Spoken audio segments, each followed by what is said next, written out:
ওখানে কোনো নর্মাল মানে সৈনিক পদবীর যারা তাদেরকে ডিউটি করতে দেয় নাই, আচ্ছা তাদেরকে সবাই আউট করে দিয়েছে, কারণ তারা সবাই তার দিকে আতঙ্কিত কখন আবার আর্মির সৈনিকরা এরকম হয়ে পড়ে।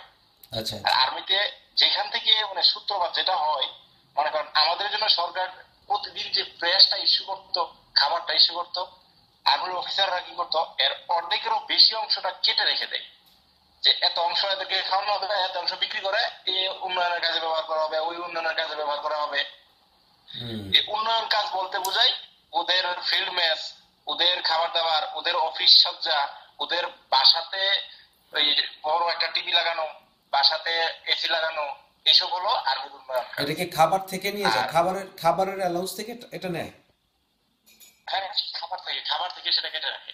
ফর মনে করেন এক্সাম্পল আমাদের কোথায়, কোন ক্যান্টনমেন্টে, কোন ক্যান্টনমেন্টে করে এটা? এর প্রত্যেক ক্যান্টনমেন্টে আর সেনাবাহিনীর প্রত্যেক ক্যান্টনমেন্টে আমি চাকরি করছি, চট্টগ্রামে, টাঙ্গাইলে, যশোরে ট্রেনিং করছি। আচ্ছা এই আচ্ছা, তুমি প্রত্যেক তুমি কি সেনা, ক্যান্টনমেন্টে এই তুমি কি সেনা পদে ছিলা তাই না? জি জি, আচ্ছা। এখন আমি ল্যান্স কর্পোরাল চলে আসছি। আচ্ছা, ল্যান্স কর্পোরাল, হ্যাঁ। আচ্ছা, এমনি আরেকটা, আর আর কি কি দুর্নীতির কথা জানো তুমি আমাকে বলো। তোমার নাম প্রকাশ করবো না আমি, তুমি চিন্তা করবে আচ্ছা, না, তোমার নাম একটা প্রকাশিত জিনিস হবে হলো না। তোমার নাম প্রকাশ করবো না, তুমি বলে ওখানে যাও। দুর্নীতির আরেকটা জিনিস হলো, যখন অফিসাররা পেমেন্ট ব্যবহার করে, হুম। পেমেন্ট ব্যবহার এরকম যে ওরা যদি 1 কিলোমিটার চলে তাহলে 35 পয়সা পেমেন্ট দেয় সরকারকে। আচ্ছা বেশিরভাগ ক্ষেত্রে দেয় না, 1 কিলোমিটার সেনাবাহিনী চললে 35 পয়সা সরকারকে দিতে হয়। এটা হলো একটা rules। তো এরা মাইলের পর মাইল, মাইলের পর মাইল চলে, মাস শেষে দেয় আমি মোট 35 কিলোমিটার চলছি, 40 কিলোমিটার চলছি, ওই সামান্য 1 পয়সা সরকার কাছে রাখে। আর এরা বলা হবে যে আমরা ফ্রি কোনো কিছু করি না, অথচ সরকার যে গ্যারেন্ট গুলা কিছু করা হয়েছে আমাদের কাজের জন্য, আচ্ছা। সৈনিকদের কাজের জন্য। আমরা কোথাও পোস্টিং, কোথাও ট্রেনে গেলে তোমরা তোমাদের নিজ বন্দোবস্তে যাও, এটা আচ্ছা ওদের বাচ্চা কাচ্চারা স্কুলে যাবে, ওদের বাচ্চা ম্যাডামেরা মার্কেট করতে যাবে, একসাথে কয়েক টাকা এরকম রেকর্ড আছে যে এক ম্যাডাম বলছে যে আমার জন্য একটা প্রিটন, 3টা প্রিটন নিয়ে আসো, প্রিটন মানে একটা ট্যাবলেট। হ্যাঁ হ্যাঁ তো আরবি তারিখগুলোর নাম হয় ট্রিটন হয় একটা। হ্যাঁ। তো এই নিউজ শোনার সাথে সাথে একজন যে আমাদের নর্মাল পদবীর, ও ভাবছে ট্রিটন পাঠানোর জন্য, বলছে 3টা ট্রিটন পাঠানোর জন্য, আচ্ছা উনি সাথে সাথে 3টা গাড়ি পাঠাচ্ছে।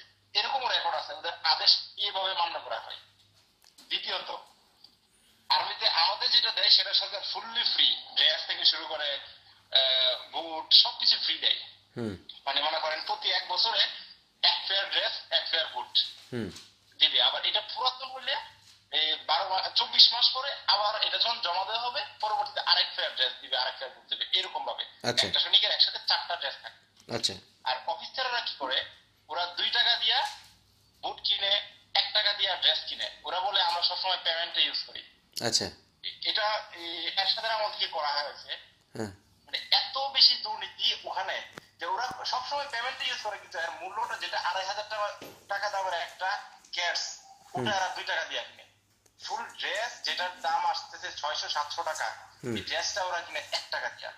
আচ্ছা। এই হলো এটা কি সবচেয়ে বড় না, কিন্তু দুর্নীতি আমাদের। এটা তো সরকারি নির্ধারিত কি দামটা? হ্যাঁ, সরকার এইটা সরকার মানে এই ঢাকা থেকেই তো আর্মির অফিসাররা নির্ধারণ করছে অর্ডিন্যান্স ডেপো থেকে। আচ্ছা আচ্ছা, দ্যাট মিনস। এটা আমাদের ইয়াদের পর্যন্ত জানে না, যখন এরশাদ ছিল তখন থেকে সেটা চলে আসছে। এরশাদ তো সেনাবাহিনী থেকে গেছে, উনিও তো অফিসার। আচ্ছা আচ্ছা, এখন আরেকটা কথা হলো, তুমি আরেকটা কথা বলছো যে আর্মিতে মেয়েরা প্রেগনেন্ট হয়ে পড়ে, এটা কিরকম?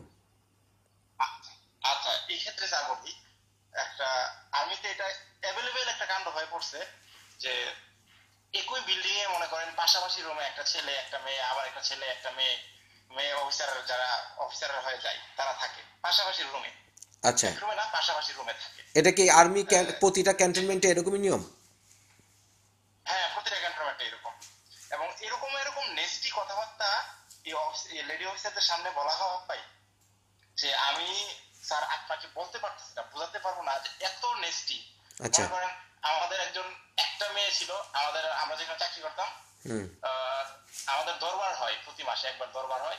আমাদের লেফটেন্যান্ট কর্নেল উনি বোঝাচ্ছে আমাদেরকে হুম। যে তোমরা কিছু খাও, তোমরা শরীরে কিছু ভিটামিন ঢুকাও, সারাদিন মোবাইলে তো তোমরা নেকেট ছবি দেখো, হুম বাইরে থেকে এটা নিয়ে আসো, এটা নিয়ে আসো, এত তো খারাপ কথা বলে যে তোমরা ওই ছিদ্রটা কিছু দিয়ে ভরাট করতে পারবা না।